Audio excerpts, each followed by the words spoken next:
Share market में बवंडर आया हुआ है। आज ही शेयर मार्केट में जबरदस्त गिरावट हुई। आज सेंसेक्स 1065 पॉइंट गिर गया। सेंसेक्स 82,180 पॉइंट पर बंद हुआ है। निफ्टी 50 में भी 353 अंक की गिरावट हुई। निफ्टी आज 25,232 अंक पर बंद हुआ। इस गिरावट से निवेशकों के एक दिन में करीब 9 लाख करोड़ रुपए डूब गए। यानी लोगों के पैसे शेयर मार्केट में डूब गए और ऊपर से जो रिटर्न सोना चांदी दे रहा है वो मार्केट नहीं दे पा रहा है। चांदी की कीमतों में अचानक क्यों इतनी बढ़ोतरी हो रही है, पहले उसको समझिए। पहली वजह है चांदी की डिमांड। दुनिया भर में चांदी से सिर्फ ज्वेलरी ही नहीं बनाई जाती है, बल्कि चांदी का इस्तेमाल बड़े पैमाने पर इलेक्ट्रॉनिक्स उद्योग में भी होता है। Smartphone, laptop, TV, camera, microchip, printed circuit, semiconductor में भी इसका इस्तेमाल होता है। चांदी का इस्तेमाल सोलर पैनल बनाने में भी होता है। सोलर पैनल के फोटोवोल्टिक सेल्स में सिल्वर पेस्ट का उपयोग होता है, जो सूर्य की रोशनी को बिजली में बदलने की दक्षता को बढ़ाता है। इसके अलावा इलेक्ट्रिक व्हीकल और ऑटोमोबाइल में भी चांदी का इस्तेमाल होता है। Wiring, sensor, battery charging system, autonomous driving chips बनाने में इसका इस्तेमाल होता है। चांदी में एंटी बैक्टीरियल प्रॉपर्टी होती है, इसलिए इसका इस्तेमाल मेडिकल उपकरणों में भी होता है। चांदी का इस्तेमाल वाउंड ड्रेसिंग, पानी को शुद्ध करने वाले फिल्टर, अस्पतालों के उपकरणों की कोटिंग, फोटोग्राफी और एक्सरे फिल्मों में भी हो रहा है। चांदी की हाई डिमांड को देखते हुए ही दुनिया भर के देश चांदी खरीदने लग गए और चांदी खरीदने में भारत भी पीछे नहीं है। Global capital markets experts the Kobeissi letter के मुताबिक भारत ने पिछले 4 महीने में करीब 36,000 करोड़ रुपए का चांदी इंपोर्ट किया है। यह 2024 के चौथे क्वार्टर की तुलना में करीब 400% ज्यादा है। कई एक्सपर्ट कह रहे हैं कि चांदी 3 लाख के पार तो हो ही चुका है। भाई ये 4 लाख भी चला जाए तो हैरानी नहीं होनी चाहिए, क्योंकि दुनिया में ट्रंप ने उथल पुथल मचा के रखी है और ट्रंप किसी की सुनने को तैयार नहीं। वेनेजुएला के बाद ट्रंप को ग्रीनलैंड चाहिए, उन्हें ईरान पर भी अटैक करना है, उन्हें कनाडा को भी कब्जे में ले लेना है। ट्रंप यूरोप से भिड़े हैं, ईरान से भिड़े हैं, कनाडा से भिड़े हुए हैं। आज ट्रंप ने अपने सोशल मीडिया प्लेटफॉर्म पर ग्रीनलैंड के कब्जे का पोस्टर डाल दिया, जिसमें ट्रंप अमेरिकी झंडा लेकर ग्रीनलैंड की धरती पर खड़े दिखाए गए। ट्रंप के सामने एक बोर्ड लगा है जिस पर लिखा है 2026 से ग्रीनलैंड अमेरिका का इलाका। बताइए, ये प्रेसिडेंट वहां का ऐसा फोटो डाल रहा है। इसके अलावा ट्रंप की एक और फोटो वायरल हो रही है, जिसमें वो ऑफिस में बैठे हैं और वहां पर नक्शा बना हुआ है जिसमें कनाडा, ग्रीनलैंड और वेनेजुएला को अमेरिका का हिस्सा दिखा दिया गया। कनाडा वाले अलग भड़के हुए हैं कि क्या ही है यार, ये सब लपेट लेगा क्या। ट्रंप कह रहे हैं कि ग्रीनलैंड लेकर रहूंगा, उधर ग्रीनलैंड वाले कह रहे हैं कि ग्रीनलैंड बिकाऊ नहीं है, कैसे ले लोगे। यूरोप के देश विरोध में खड़े हो गए। यूके, फिनलैंड और नॉर्वे ने प्रतीकात्मक तौर पर ग्रीनलैंड में अपनी सेना के जवान भेज दिए। डेनमार्क के पीएम ने कह दिया कि ग्रीनलैंड की पहचान और आजादी से समझौता नहीं होगा। फ्रांस ने कह दिया कि कोई धमकी काम नहीं आएगी, न ग्रीनलैंड को लेकर न कहीं और को लेकर। यानी ट्रंप के नेटो वाले देश अब अपने दोस्त के खिलाफ खड़े, क्योंकि दोस्त हरकतें ऐसी कर रहा है। ग्रीनलैंड पर कब्जे के लिए ट्रंप टैरिफ की धमकी दे रहे हैं, लेकिन अब यूरोप के देश ट्रंप के टैरिफ पर बोलने लगे। ब्रिटेन के पीएम स्टारमर ने कहा कि अमेरिका गलत कर रहा है। ब्रिटेन के सांसद कह रहे हैं कि ट्रंप इंटरनेशनल गैंगस्टर की तरह काम कर रहा है। ये वर्ड यूज किए हैं भाई कि इंटरनेशनल गैंगस्टर की तरह यह आदमी व्यवहार कर रहा है। यूरोपीय यूनियन के देश कह रहे हैं कि ग्रीनलैंड को ब्लैकमेल नहीं होने देंगे। यूरोपीय यूनियन ने तो ट्रंप पर 11 लाख करोड़ रुपए का काउंटर टैरिफ लगाने की प्लानिंग कर ली। यूरोप के देश यह भी कह रहे हैं कि भारत उनके साथ खड़ा है। अमेरिका पर यूरोपियन यूनियन टैरिफ लगाने की तैयारी कर रहा है, तो भारत के साथ बड़ी ट्रेड डील होने वाली है। दावोस में वर्ल्ड इकोनॉमिक फोरम के मंच से ईयू की प्रेसिडेंट ने कह दिया है कि भारत और ईयू का free trade agreement mother of all deals साबित हो सकता है। राहुल गांधी और उनके इकोसिस्टम को चाहिए था कि नरेंद्र मोदी डोनाल्ड ट्रंप से तू तड़ाक टाइप लड़ाई लड़ ले। नरेंद्र मोदी का अपना स्टाइल है, वो उस तरह से काम कर रहे हैं जो भारत के हित में। और इसलिए देखिए, अब ईयू की अध्यक्ष कह रही है भाई कि मदर ऑफ ऑल डील्स होगा भारत के साथ जो डील करने जा रहे हैं। यानी ट्रंप को बिना तू तड़ाक किए हुए ऐसा जवाब दिया जा रहा है जो ट्रंप को एकदम अंदर तक लग रहा होगा। इधर ट्रंप टैरिफ का डर दिखाकर दुनिया को कंट्रोल करने की कोशिश में, लेकिन टैरिफ वाला उनका खेल अमेरिका पर ही भारी पड़ रहा है। हाल ही में एक नई रिसर्च आई है। कील इंस्टीट्यूट जर्मनी के रिसर्च सेंटर ट्रेड पॉलिसी ने आंकड़े जारी किए। आंकड़ों के मुताबिक अमेरिकी टैरिफ की वजह से जो फायदा अमेरिका को पहुंचा है उसका 96% हिस्सा अमेरिकी नागरिक देते हैं और केवल 4% हिस्सा फॉरेन एक्सपोर्टर्स देते हैं। अमेरिका को 2025 में करीब $200 बिलियन यानी करीब 18 लाख करोड़ रुपए के कस्टम रेवेन्यू का मुनाफा हुआ था। रिपोर्ट में यह भी बताया गया कि ब्राजील और भारत पर भी बड़ा टैरिफ लगाया गया, लेकिन उन्होंने खर्च नहीं किया और एक्सपोर्ट ही घटा दिया। यानी रिपोर्ट कह रही है कि अगर 100 रुपया का अमेरिका जो है वो सामान जो है टैरिफ से कमा रहा है, तो उसमें से 96 रुपया जो है वो अमेरिका के लोगों की जेब से जा रहा है और लगाओ टैरिफ। और इधर भारत अपने हिसाब से चीजें करता चला जा रहा है। और इसीलिए नरेंद्र मोदी सिर्फ दुनिया भर के एक बड़े वर्ग के निशाने पर हैं ऐसा नहीं है, वो अपने यहां भी कई लोगों के निशाने पर हैं। पाठशाला में अगली क्लास आप देखिए भाई, ओवैसी मुस्लिम वोट लपेट ले रहे हैं, मोदी के साथ हिंदू भर भर के आ रहा है। बेचैन इंडी ने मोदी के खिलाफ अब कौन सा हथियार निकाल लिया है? कभी मंदिर पे झूठ, कभी शंकराचार्य के अपमान का हंगामा। हिंदू को जोड़ते मोदी पर सबसे बड़ा कौन सा हमला शुरू हो गया है, आपको देखना चाहिए। सनातन की ऐसी लहर लेकर नरेंद्र मोदी आ गए कि इंडी वालों के पास ना तो इसका तोड़ है ना जवाब है। बिहार से लेकर महाराष्ट्र तक बिल्कुल क्लियर है कि हिंदू एक होकर वोट कर रहा है, बंटने को तैयार नहीं है, टूटने को तैयार नहीं। ऐसे में इंडी वाले बेचैन हैं कि करें तो करें क्या, क्योंकि जो मुस्लिम वोट एक मुश्त पड़ता था वो भी नहीं पड़ रहा, वो वैसे ही ले जा रहे हैं। हिंदू वोट जो बट के पड़ता था वो मोदी के नाम पे एक मुश्त पड़ने लग गया। तो भाई ऐसे में तो इंडी वालों के हाथ में कुछ नहीं बचेगा, ठन ठन गोपाल हो जाएगा। ऐसे में इंडी वालों ने मोदी के खिलाफ नया हथियार निकाल लिया, और यह हथियार है हिंदुओं को जोड़ते नरेंद्र मोदी के खिलाफ सनातन को ही टूल बनाओ, हिंदू को तोड़ो। हिंदू जुड़ना इनके लिए सबसे बड़ी समस्या है भाई। और इसलिए आप देखिए, कभी मणिकर्णिका घाट के विकास और निर्माण कार्य के विरोध में फर्जी खबरें फैला रहे हैं झूठे कि मंदिर तोड़ दिए मोदी, मंदिर तोड़ दिए मोदी। मूर्तियों को नष्ट करने का आरोप लगा रहे हैं। खुद कभी कितने मंदिर इन्होंने बनाए बॉस? भगवान राम को बता दिए काल्पनिक पात्र, राम भक्तों पे गोली चलवा दिए वाले लोग। आज उनको बड़ी चिंता हो रही है कि बाप रे शंकराचार्य के साथ क्या हो गया। कभी शंकराचार्य अभी मुक्तेश्वरानंद के नाम पे पॉलिटिक्स कर रहे हैं, शंकराचार्य के बहाने मोदी योगी सरकार को घेर रहे हैं, हिंदुओं को बांटने और भड़काने की कोशिश कर रहे हैं।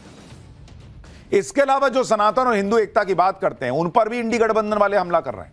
बाबा बागेश्वर के पीछे हाथ धो के पड़ गए। यह सब कैसे हो रहा है? कैसे झूठ और दुष्प्रचार से सनातन को ही मोदी के खिलाफ हथियार बनाया जा रहा है? और एक पूरी स्ट्रैटेजी जैसी चीज दिखती है आपको कि नहीं? खुद ये चैप्टर देख के बताइएगा। देखिए, पहले एक झलक देखिए।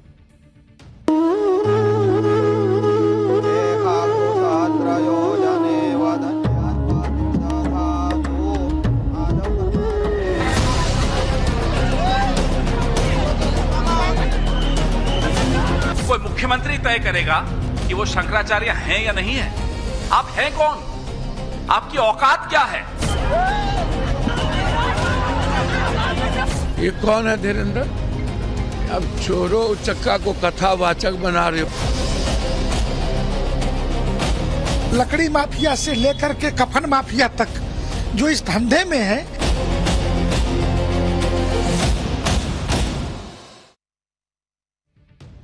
सनातन पर नरेंद्र मोदी को घेरने के लिए इंडी वालों ने कैसे एक के बाद एक हमले शुरू कर दिए, ये पिछले कुछ दिनों में साफ दिख रहा है।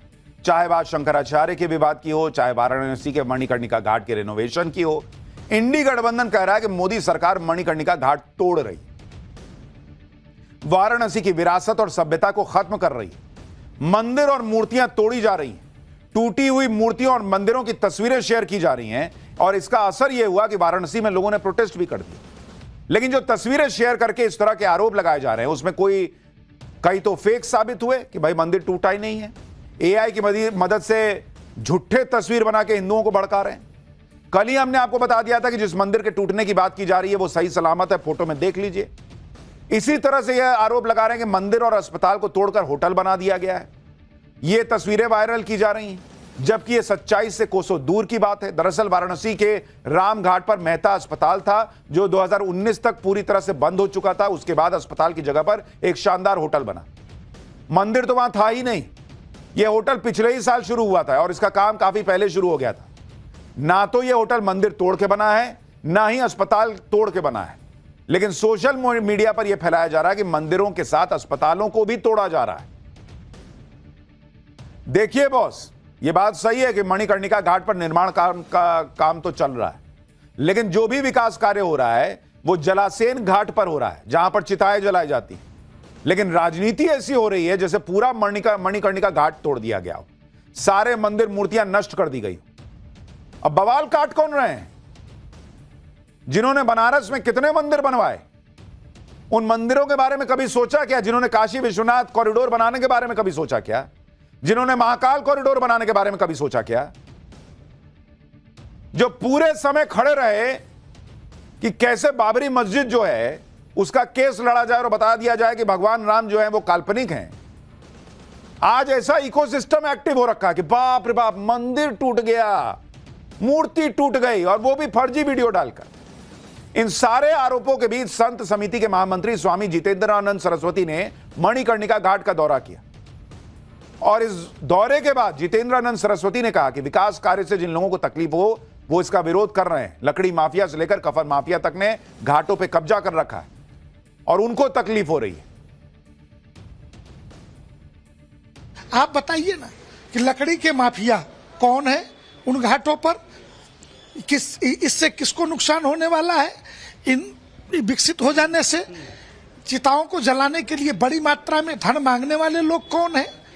तो भाई, डोम परिवारों का तो हजारों वर्षों से जितना टैक्स मिलता है, जितना टका टैक्स, उतना ही मिलेगा।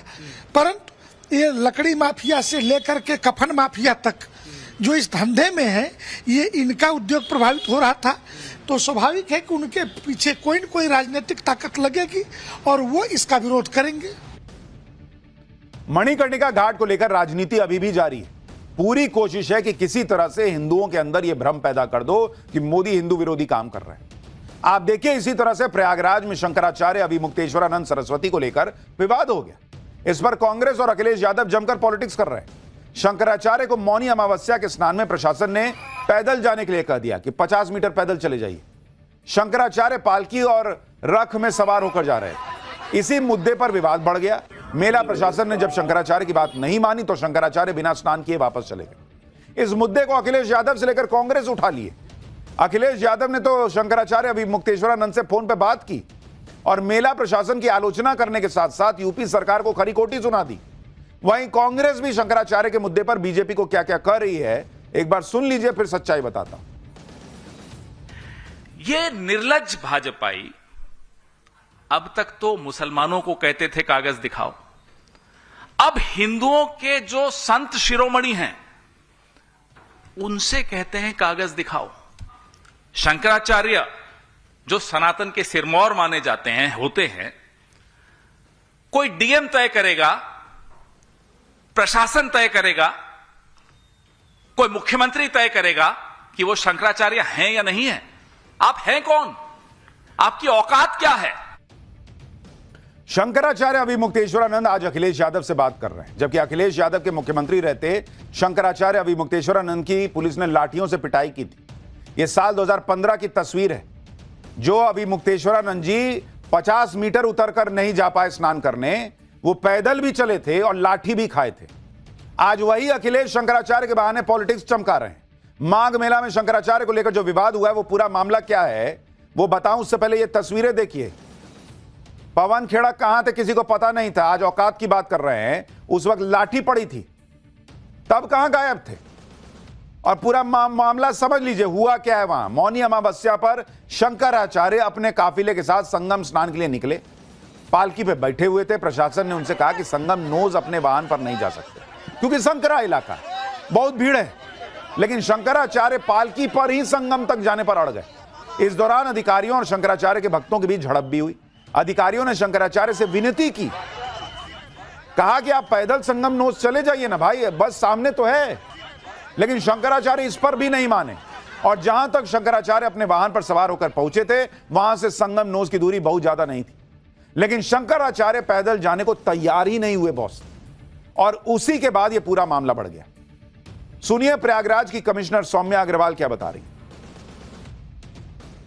द्वारा संगम नोज की तरफ प्रोसीड किया गया और वहाँ पर जब ये पहुँचे तो संगम नोज का भी उनके द्वारा बैरियर तोड़ा गया और जब वहाँ पे ये पहुँचे तो उनसे लगातार समस्त अधिकारियों द्वारा अनुनय विनय अनुरोध हर चीज़ करी गई कि कृपया आप अपने वाहन को ले जा करके संगम नोज पर नहीं जा सकते। वहाँ पे सैकड़ों की लाखों की संख्या में श्रद्धालु हैं और वहाँ पे किसी भी अनहोनी को रोका नहीं जा सकता है और वो इस दबाव को झेलने के लिए सक्षम नहीं है।